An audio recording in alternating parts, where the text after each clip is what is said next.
we'd built an income, my wife and I, to be able to step away from the 5 days a week work. And we left our traditional jobs and we started working from home. And I then cut my commute into nothing, which is my whole dream come true. I run 4 businesses and have an equities portfolio, like a share portfolio that I've been building for quite some time. I'm just living that life now, and I have so much time not to do nothing, because we want to all live fulfilling, purposeful lives, but time to do the things I want to do. And so my origin story began with me realizing the old-fashioned drive to work thing was just not going to work for me.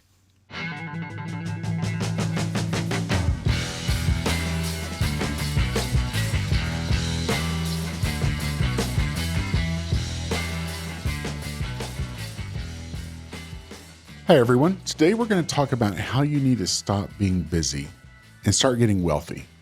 And we're going to learn how to do that from the host of Money Grows on Trees, an incredible podcast on wealth building, smart investing, and financial freedom. Welcome to the show, Lloyd Ross. What's up, guys? Good to be here. Super excited for this episode. Many people make the mistake of thinking that being busy means they're being productive. Lloyd, what are some of the common misconceptions about being busy? Well, the misconception is that busyness is productive and busyness leads to wealthiness. And so the reason why people's wealth is capped is because they're frightened of doing more because they feel like it's going to make them even busier. So they don't do any more. And the reality is you build wealth when you get less busy, which is super fascinating for most people because they're not used to that concept. And once they figure it out, they can then build more wealth. Which is the objective. So it kind of reminds me of this quote from John D. Rockefeller. He said that the busy man has no time to make money. And what he meant by that was, wealth building is strategic more so than it is just tactically hustling every single day. Share 1 or 2 exercises that listeners can implement immediately to manage their time better. Yeah, so in my latest book that's coming out soon, Become Time Rich, I talk about these 4 laws. And there's 2 laws in there. So the laws are law of definite purpose, which is 1. The second one is the law of elimination. Third one is the law of leverage. And the fourth one is the law of priority. And the 2 most potent ways to achieve more by doing less is to implement laws 2 and 3, which is to eliminate the things you're working on that you shouldn't be, and then to engage what's called leverage in achieving more by doing less, by allowing other people and systems to do the heavy lifting for you. And once you eliminate all the things you shouldn't be working on, and once you have people doing a lot of things for you, or systems doing things for you, you will actually realize that you are achieving a lot more by doing a lot less. And so that's really how you can do it. And tactically, on a tactical level, you'd want to write down a list of all the things that you can't do, all the things that you shouldn't do, and all the things that you don't want to do. And those are the things that you engage an assistant for or some other resource or a partner to do for you so that you're not doing all the heavy lifting. And the same can be said for systems. And I think one of the most effective systems you can implement right now is the likes of, say, ChatGPT, where, chat will do most of the heavy lifting for you when it comes to writing copy, writing emails, responding to emails, shortening your processes and giving you some clear answers to follow things. And it just shortens the time. And I think it really saves people about 10 hours a week. So it's just engaging those laws and getting used to applying them. That will actually save you a lot of time. I'm definitely looking forward to reading your book. So you mentioned it's coming out. It's Become Time Rich, How to Stop Being Busy and Start Getting Wealthy. I think it's coming out on May 29th, folks. But coming out on May 29th. What's the origin story here? Because you feel so strongly and passionately about this. What point in your life was there real pain in being busy? And how did you begin to then regain control of your time? Yeah, what a great question. It really started when I was in my 9 to 5. I was working for a large developer in Abu Dhabi and living in Dubai, of all places. And I was commuting about 3 hours a day to and from work. And what I realized was that everything was capped for me. My income was capped. My time was capped. I had to ask for annual leave to leave and go do my own thing. I had no freedom. And I was addicted to that paycheck because it gave me this sense of security. And eventually, the novelty of that runs out, and you start to question your own existence. Was I put on earth to even do this commute? And I guess I say to people, I had a real allergic reaction to commuting. And I guess my whole life I've tried to build around not having a commute, because I felt like 3 hours a day for 5 days a week is 15 hours a week. Multiply that by 50 weeks, you're looking at 500. Like, you're looking at months and months and months and months and possibly years and years used up of your life in a car, in traffic. And I thought that was it was a very macabre thought. I thought, oh my God, I could not possibly do this. And that's really when it began. And I picked up Tim Ferriss's book, The 4 Hour Work Week. And that gave me the first initial inspiration to build a life that was different to that. And with technology advancements and the internet and so forth, it just became a possibility. But of course, when you work those things out, to actually go build it is a whole different ballgame. The implementation is tricky. So I actually resigned from my job. I got into work into property, and I found myself, the commute was a lot less. It was only 10 minutes, which is fine. But I was working 6 days a week, and I was only getting paid every time I did something. So I was jumping out of the frying pan effectively into the fire, because it was a lot more challenging.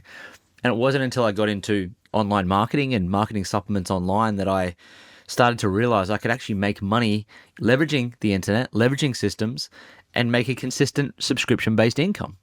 And so I started doing that in 2014. And within, I would say, 7 years of doing, or even 5 years of doing that, we'd built an income, my wife and I, to be able to step away from the 5 days a week work. And we left our traditional jobs and we started working from home. And I then cut my commute into nothing, which is my whole dream come true. And then beyond that, we started an education business, bought a laundromat business, have an events business, and I run 4 businesses and have an equities portfolio, like a share portfolio that I've been building for quite some time. And I run it all from here at home, from the cupboard. And I'm just living that life now, and I have so much time. And what I mean by that is that time not to do nothing, because we want to all live fulfilling, purposeful lives, but time to do the things I want to do. And so my origin story began with me realizing fairly swiftly that the old-fashioned drive to work thing was just not going to work for me. No, I can respect that. You know, I'm sitting here staring at your hat. I got to ask, what's your definition of being time rich? Well, I think the definition for me is always just being able to do as much as I want to do when I want to do it. And that doesn't mean you get off not doing things you don't want to do. We all have social debts we must pay to friends and family and things like that. And also, you know, in business, you do have to do things sometimes you don't want to do. For example, on the weekend, we just ran a 3-day event over the weekend. So I didn't have a weekend, but I sacrificed the weekend to do that type of work. A, because I love to do it and it doesn't feel like work. But B, like for the rest of this week, I've walked my dog during the day with my wife. I've gone to the gym. And during the day when no one's in the gym. And I haven't commuted. I mean, my car sits in the basement 2 or 3 times, 2 to 3 days in a row. I don't use that much gas. And I get to engage and teach and coach through my multiple businesses from here, from home.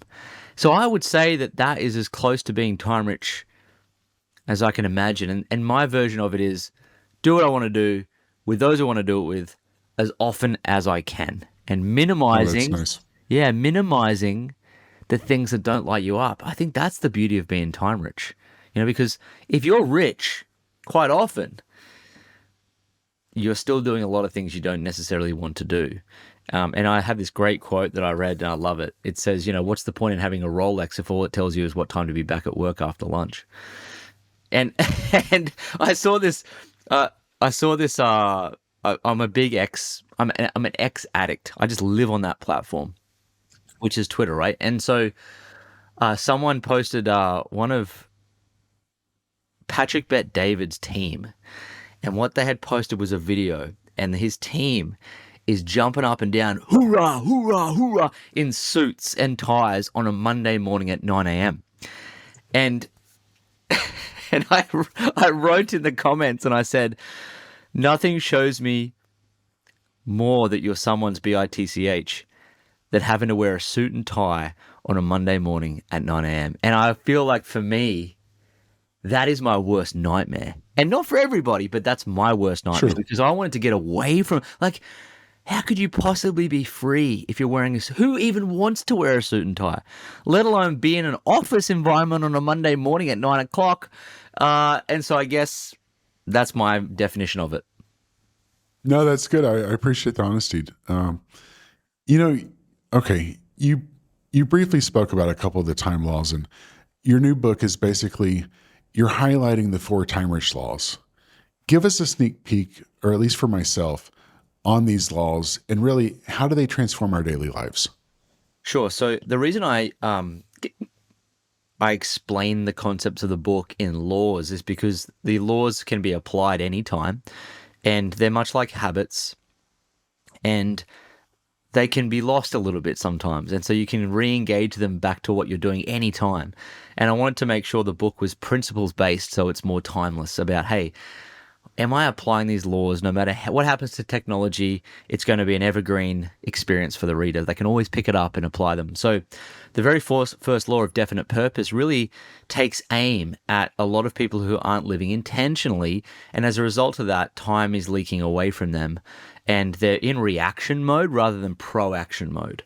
And if you're in reaction mode, you are losing a lot of time doing things for others. If you don't have your own plan, they'll find a place for you in their plan. And so part of having a definite purpose is to really get clear on what it is you want from life. And for me, I wanted the life that I now live, and that was a very clear vision in my head. It's not always tactically laid out as to how to achieve it, but you have a mind movie in your head as to what you want it to look like. And I talk a little bit about what happened to Arnold Schwarzenegger because he saw Reg Park in a magazine, and just saw his body. And he kind of instantly had this desire to want to have a body like Reg Park. And so he had this vision of, I'm going to at least be this world-class bodybuilder and have this body. But inside his plan was this desire to eventually make it to Hollywood. And because of that plan he had, I mean, he was working out twice a day. He was getting around the right people. He was making the moves to eventually get to America. He even went AWOL from the army in Austria to make sure he went and participated in bodybuilding competition. So like, you know, he had the same time as all of us, but he had an intentional objective to be this. And if you have that, what it really means is you can make the most of your time. So it means that you're not, so to speak, wasting it. And that makes it more valuable, and it makes what you do more potent, especially when you apply the next few time-rich laws. So getting to understand your definite purpose is very important. Not everyone understands how to get it, but it's really more about listening to the whisper that's in your heart instead of the noise that's in your head. Because we all have this specific role we should be playing in society. Like, I should be going to my 9 to 5, I should be paying my mortgage, and I should be looking after my family, and I should be doing these things for the boss and being a model employee. But in our heart, there's a little tiny whisper that says, you know, there's more in you than this, and you weren't born to do this. And I know that you want to be a musician. I know that you want to be this. I know that you want to do these things. And you have to really listen and then act on it. And that takes courage. So true.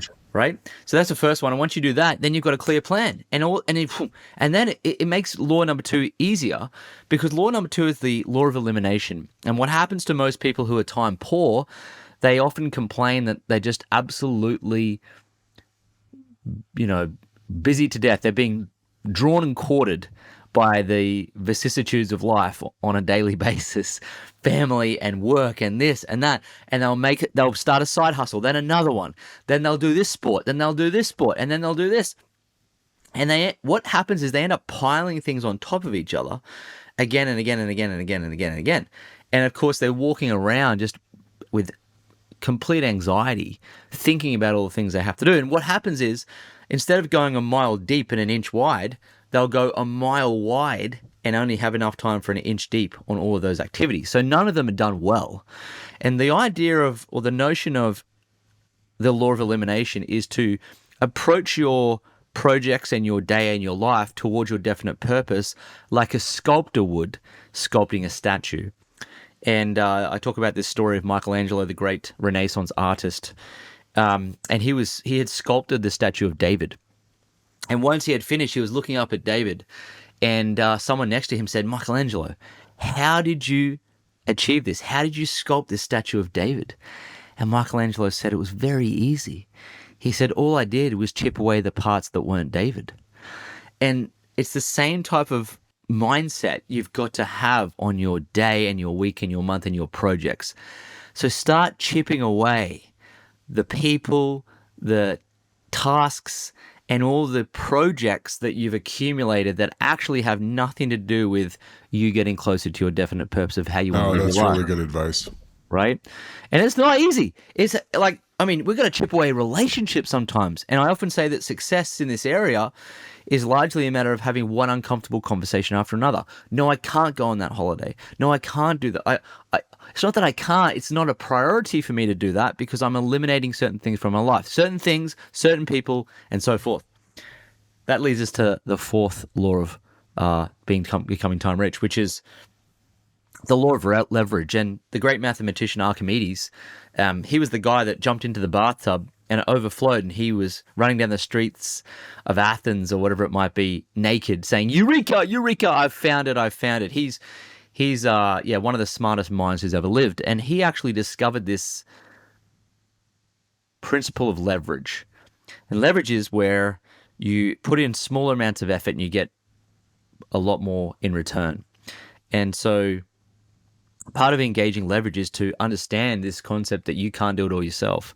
And most people are trying to do everything themselves. And they get stuck in this paradigm because in their job, they're responsible for 100% of the input. And they will get paid for the output. The problem with that is they're a piece. They're like one cog in the machine. So they're putting all this effort in. They're putting 100% of their time in, 100% of their focus, 100% of their effort, and they're getting a little small piece of what the company is producing. So they've got what's called reverse leverage. And what you have to do is flip it, and you have to engage people and systems to do the heavy lifting for you so that you pay them a small portion, but you get a bigger portion. And if you have the ability to get people to work with you and systems to work with you too, and repeat things while you're sleeping, then you will actually end up scaling your output. You will scale your productivity. And it's a little bit like it's better to have 10% of a watermelon than 100% of a grape. Which means if you want to have a larger income and more time, you've got to actually pay other people to buy your time back. And Dan Martell talks about in his book, Buy Back Your Time, but you have to give away money to buy back your time. And a lot of people aren't prepared to give off their profits. They're not prepared to share it, in which case they've still got a grape, but they've got 100% of it.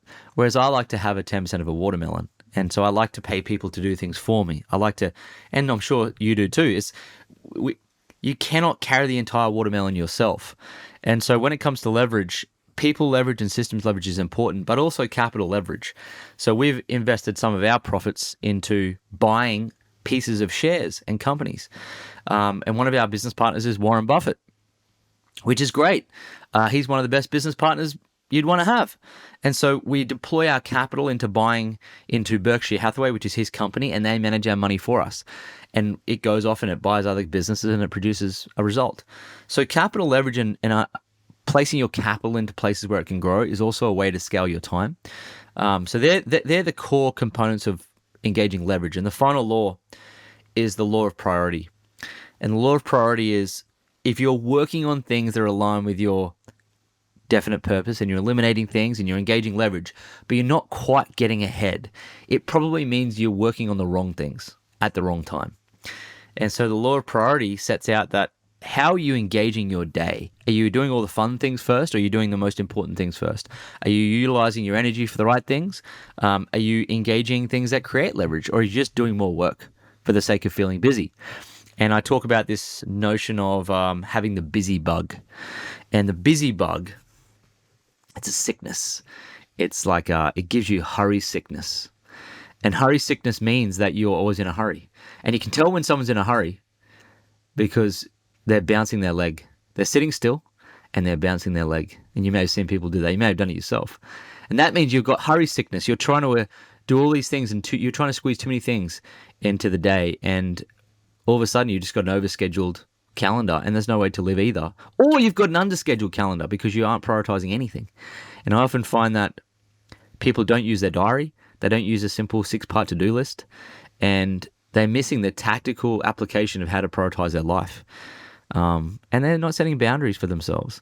So in the book, I delve into the tactics you can implement to win back time and plug the leaky holes you have in your time vessel.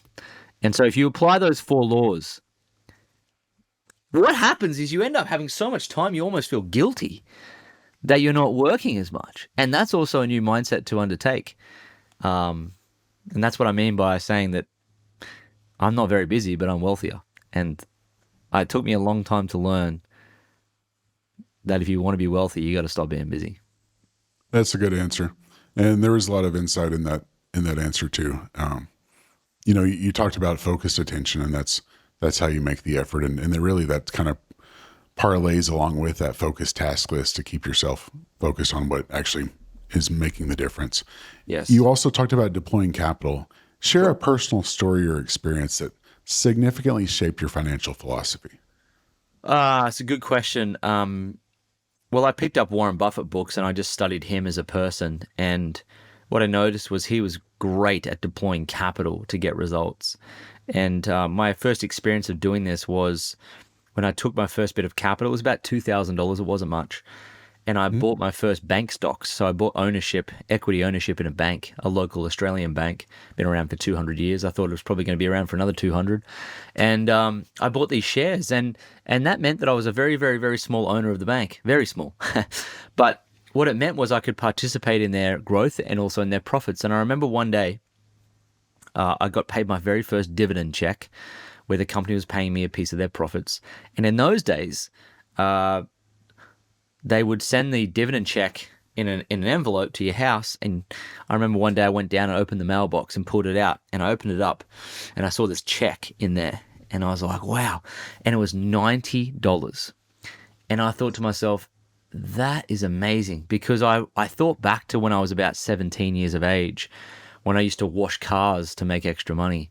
And I used to charge $20 for a car wash and detail back then. And that took me an hour. And so as I picked up this check, in my mind, I thought, I just won back a little bit over 4 hours of my time, and I didn't do anything. And I think that was I fell in love with capital leverage at that point. Like, my whole life, from that point onwards, my whole life has been, how do I get more money to buy more stocks, to get more of these dividend checks? Because I want more. And I think that's probably what's driven me a lot, yeah. No, that's a cool story. And so on the flip side, what do you see as the common misconceptions about wealth building? Well, there's this paradox called the beach house paradox. And the beach house paradox is where the ambitious, I would say the ambitious New York banker or stock trader or, someone who's got lots of hustle, we've seen in movies. And the programming for us is that the hustle makes the money, right?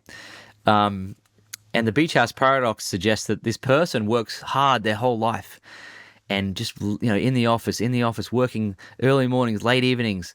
They've got a family and they have this vision that they want to buy this beautiful beach house in the Hamptons. And so they do that. They buy this beach house. But then the person who bought it is so busy continuously keeping up with the Joneses, they have no time to enjoy the beach house. And so it never gets used. And so it's wealth. When people talk about wealth, they get confused and they think it's just money. Well, wealth is just one part of the wealth equation. You've got relationships, you've got health, you've got spiritual peace. There's more to it than just money. And I think people get caught up with thinking that, the more I work, the more money I'll have, and that's going to create wealth for me. And it's the complete opposite. It's just not like that. I've often thought to myself that I don't want to own things. I do talk about it a little bit in the book. I don't own things. I own experiences. I own cash flow and I own experiences, because at the end of the day, when you die, all you're going to think about is the experiences you had with the people you love. So you want to maximize those things, which means don't buy the boat, just rent it and get the experience that you wanted and the memory that you needed, and then go back and you just get rid of all those other decisions of who's going to look after the boat, who's going to manage it. I mean, there's just so many decisions wrapped up in things and stuff that you get decision fatigue and you don't end up using it, and it just takes away all your time. So I think that you got to be careful you don't just get addicted to money making, because that's not wealth. Money's a tool, and decision fatigue is so real. But I agree that the things you own end up owning you, and then you're spending what little time you had managing them. Yes. All right. Very first people that are now hearing you speak and trying to figure out how they get started, what do you suggest they do to start that journey towards financial independence? Yeah, what a great question. It is important to get a definite purpose of what you want in your life to be like. It's not going to be easy, but the very first thing they can do is take like a spiritual gifts test, and you can go to Google and type in free spiritual gifts test. Now, I learned that through our church. So whether you're Christian or not, it's going to be a Christian test probably, but it's still the same notion that we're all born with innate gifts in us that make us better at some things and not so good at other things. So for me personally, I'm terrible at on my spiritual gifts test that I did.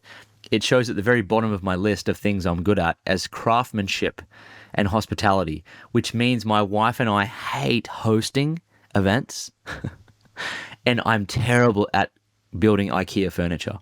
So knowing those gifts aren't mine, why would I try and build a definite purpose or a career or a mission around things that require me to do that? Right? So on the top of my list is teaching, exhortation, leadership. And so I was yearning for those things. And that's what the whisper that I was talking about earlier. So you got to do the test to figure out, oh, that's why I like doing that. And that's why I don't like doing that. And if you're in a job or a career where you're on the bottom of your spiritual gifts test, it's time to change, which means stop and just take stock and actually make a decision to resign from your job. So if you have to resign from your job to move towards your definite purpose, do it, but do it in a planned, transferable, like do it properly and intelligently. Don't just jump out of the plane with no parachute. Plan your escape. It doesn't mean you have to have a business. It just means maybe look at a different career where you're actually enjoying it and you can build something beyond just 9 to 5. You're building a proper career with right contacts and other opportunities and career progression. Make the decision based on your spiritual gifts. That's the first thing that people can do. Now, if they feel like they're already on that mission and on that path and they're enjoying their life working what they're doing, then the next part would be to just get very clear on what they're achieving during the day. And how they can do that is, there's a guy called Ivy Lee, and he was a consultant that Charles Schwab, who was the CEO of Bethlehem Steel in the early 1900s, he engaged Ivy Lee to help him enhance the productivity of his staff at Bethlehem Steel. Okay. So he said, he's like the original productivity expert. And Charles Schwab brings him in and says, Ivy, I need you to help me. I need all these people to be more productive. And how much do you cost? And Ivy said, well, look, let me spend a month with them. And if you can see a marked improvement in their productivity, then you can pay me what you think it's worth. He said, that sounds like a great deal. So Ivy Lee went into the workforce and he said to the workers in there, he said, all I want you to do, everybody, I want you to just write down every day 6 things. Just 6, not more than 6. Just 6 things that you're going to achieve for the day. And if you don't get through the 6, then the ones left over move to the top of the list for the next day. And that's pretty much what he did. And after a month of doing that, the productivity shot up across Bethlehem Steel. And he went and had a meeting with Charles Schwab, and Charles Schwab said, you wouldn't believe it. The productivity is just incredible. He said, yes. And he said, well, I'm going to pay you $400,000. Now, in those days, it was probably worth, millions. And so what I teach a lot of my students and people in my programs is, let's get 6 things for you. And let's just break them down. And let's document them. And people are trying to keep all their things in their to-do list in their head. And they're treating their head like a USB stick. It's not a USB stick. it's not for storing memories, it's for creating ideas. And so if you take your phone and you pull up your notes section, in fact, if I did that right now, you'd see mine. I've got this thing on my phone at the top. It's pinned. It's called my Dominate list, right? You can kind of see on the screen there if you're watching. Yeah. And so at the top, I've got 4 things today that I'm going to work on and do. And once I'm done, I'm going to delete them. I'm going to start again tomorrow. And it just alleviates all the distraction and the rubbish and the stuff that just doesn't matter. So I would class it as almost deep work. The work that I know if I do it, it's going to move me closer to my next goal or my definite purpose. And just doing that and checking my Google Calendar, like this morning, for example, when I got up, I knew that you and I had this podcast on this morning. And I know I've got one at 8 o'clock, which is in 24 minutes. So I know I've got those things, and I know I'm going to church after that, and then I know I'm going to the gym at 3. So in between those things I know that I'm doing, it gives me structure, which gives me clarity, which actually alleviates a lot of stress because I'm not trying to think about them in my head. And in between those times where it's like white in the diary is me attacking that Dominate list, or it's me walking my dog, procrastinating, playing chess, and just getting stuck in the scroll hole. But the reality is, if you're very committed to your Dominate list in your diary, you can still procrastinate, but you won't feel guilty about it. So I think they're the things that people can do straight away, is to do the gifts test, start aligning their gifts with their career goals. And then just from today onwards, using a simple Dominate list that Ivy Lee does and using their diary correctly, getting very clear on what they're going to achieve for the day, it alleviates most of the anxiety and all the stuff that sucks their time away from them. This is so good. So the Dominate list will essentially keep people focused from other distractions so that what takes priority is the most important tasks. Yes, correct. Yes. And then really, in order to identify your true priorities and align them with your purpose to achieve a more fulfilling life, take the tests and then apply them in that exit strategy where you're moving towards that being your primary goal. Yes. That's a good system. I like that. Correct. Nailed it. Okay. For the entrepreneurs and business leaders, what's your top piece of advice for achieving a balance between work and personal life? I would say that it's very important to schedule downtime. So you can even schedule that in your diary. And when you're in downtime with your spouse or your children, you're there. But if you don't schedule it, then you probably won't do it. And it's just so important to have those boundaries. And I would say too that it can become it's very seductive to be called by others to help them. And so you turn into this rescuer. If you're an entrepreneur or business leader, you turn into a rescuer. And there's a really great story of a guy called John Mark Comer, who was this leader of this incredibly big church in the States, Christian church. And he ended up, as he was building the church, as he talks about, losing his soul. And that's not the purpose of living a pious Christian life, to lose your soul. Because we have this notion that, always help people, always support, always. And if you're doing that all the time as a business leader and you're just there at everyone's beck and call and you're just trying to support and live this pious life, it's going to pull you to pieces. And so he talks about in the book that he was really pulled to pieces, and he was really at the end of, he was absolutely had a meltdown. And so he actually started seeking advice about what to do. And he realized he didn't have any boundaries. If someone called him, he would answer the phone. If someone needed help, he'd help them. And it was all kind of as a result of the insecurities in himself, or the validation he sought to give him this feeling of importance, that if he didn't help someone straight away, that he was somehow, less valuable. And what he did when he did that is he didn't give other people the chance to step into leadership themselves and to solve their own problems. So they had no chance to build their own self-esteem, and they became this kind of dependent on each other, like a codependency. And that's what spiraled things out of control, and he was doing some work to get out of it. And he noticed that some of his mentors didn't have the same thing, and they ran big churches, so he started talking to them. And one of them, Dallas Willard, his name was, he said, "Dallas, what's the one piece of advice you can give me?" And he said, And he paused for a moment. And he said, "You must ruthlessly eliminate hurry from your life." And so John Mark Comer started putting boundaries in place to eliminate hurry, which meant that if someone called, he didn't answer. If someone messaged, he didn't respond straight away. He did things in his own time. He started scheduling times to walk with his wife. He started to schedule a different life and have his own plan. And when he did that, he won back his soul because he won back his time. And he talks about this experience where his soul, he gave his soul time to catch up with his body. And he talks about some tribes in Africa, I think it was, where they were walking along very quickly. These Westerners were with them walking along very quickly, and the tribe said, whoa, whoa, whoa, slow down, slow down. And said, why are we stopping? Why are we slowing down? He said, because we have to give our souls time to catch up with our bodies. And I would say for business leaders, scheduling in things like that, setting correct boundaries, avoiding the 1 minute meeting, and that looks like this at work. Hey, have you got a minute? Hey, have you got a minute? Hey, have you got a minute? That type of behavior in the workplace is just destroying your time and your soul. So I would say that the best advice is to eliminate hurry from your life and schedule the things that are important so that you do them.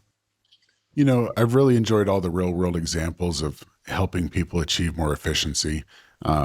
You shared how the app that you use to manage your time more effectively. You've given advice on setting boundaries. We didn't yet cover what enticed you to leave practicing law. How on earth did you get here to become a financial educator?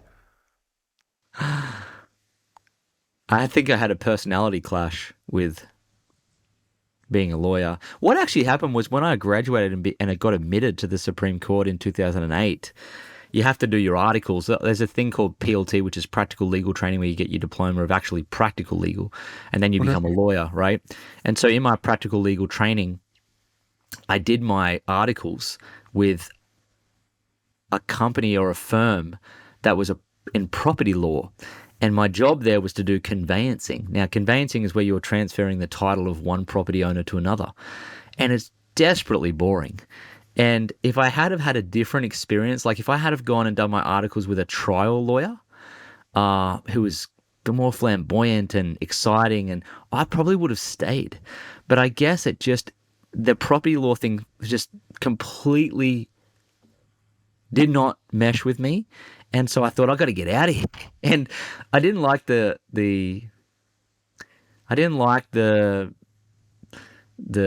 reality that I had to be in conflict all the time. Like as a lawyer, you have to be you are in conflict. You're resolving conflict.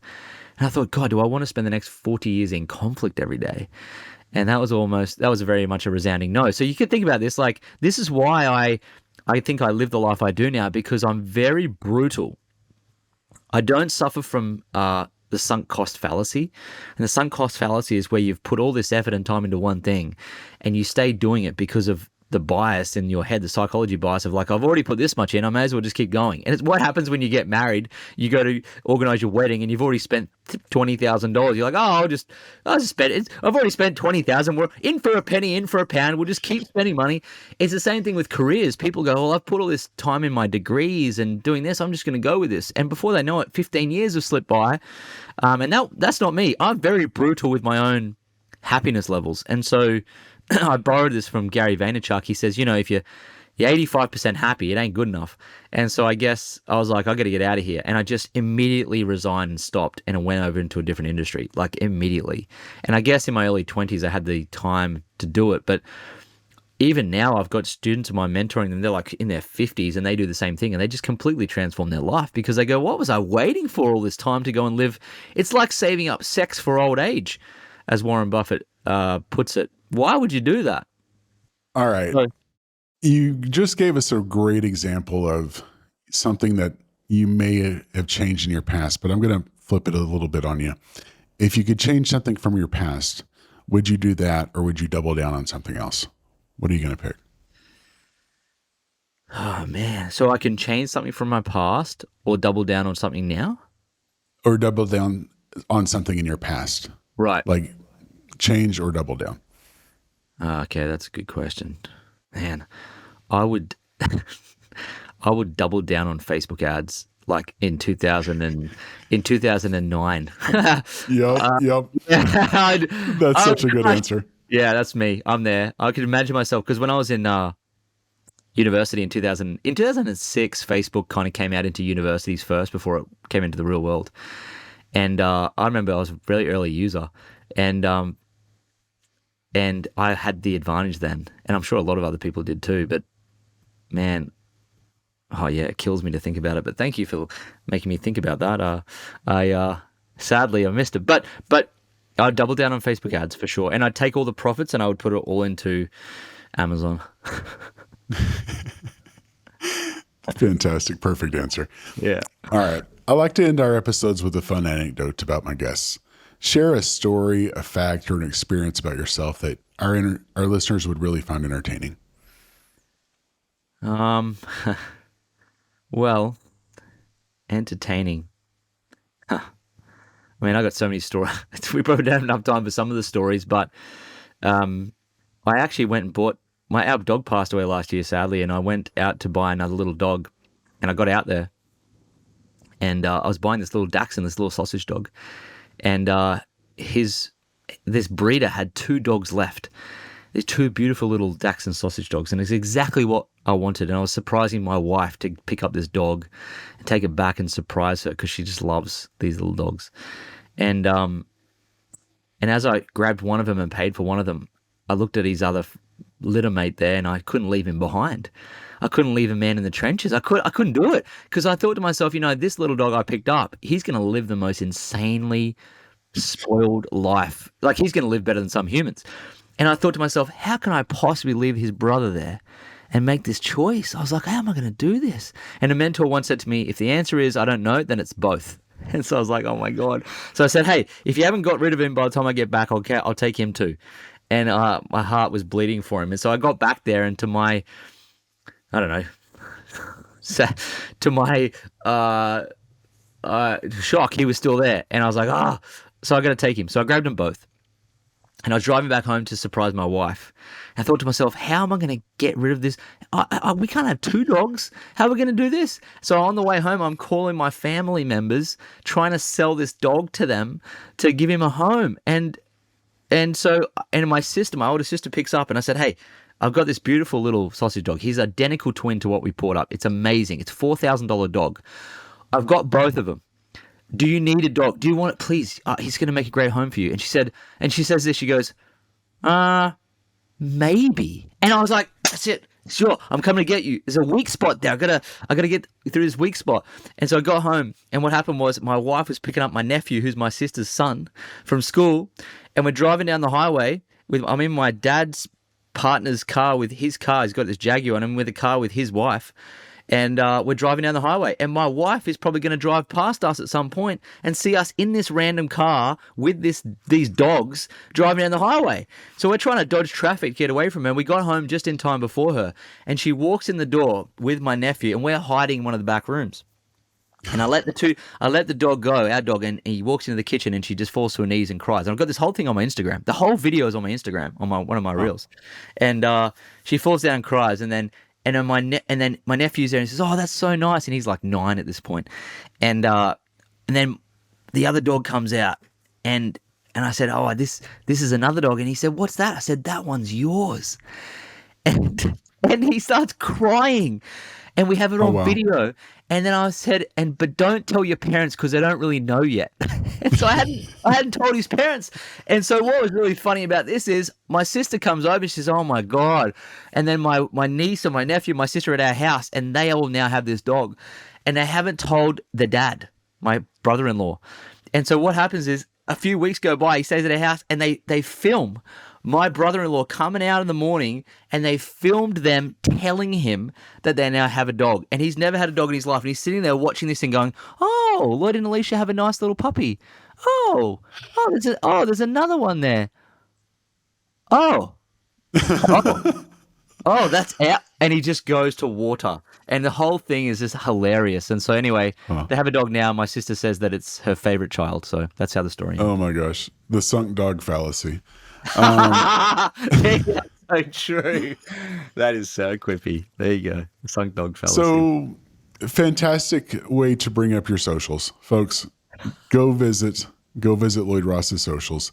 Go see what he's doing. Obviously, he's doing a lot. Lloyd, it was a pleasure. Thanks for being on the show. I appreciate it. I think our listeners are going to find it highly entertaining. And thanks again. Thanks for having me on. Thanks for watching. If you enjoyed this episode of Planet Wealth Fortunes of the Brave, check out our other videos for more insights and strategies to elevate your financial freedom. You can subscribe right here and hit that notification bell so you never miss an update. Join our community and take your financial future to the next level. I'll see you in the next video.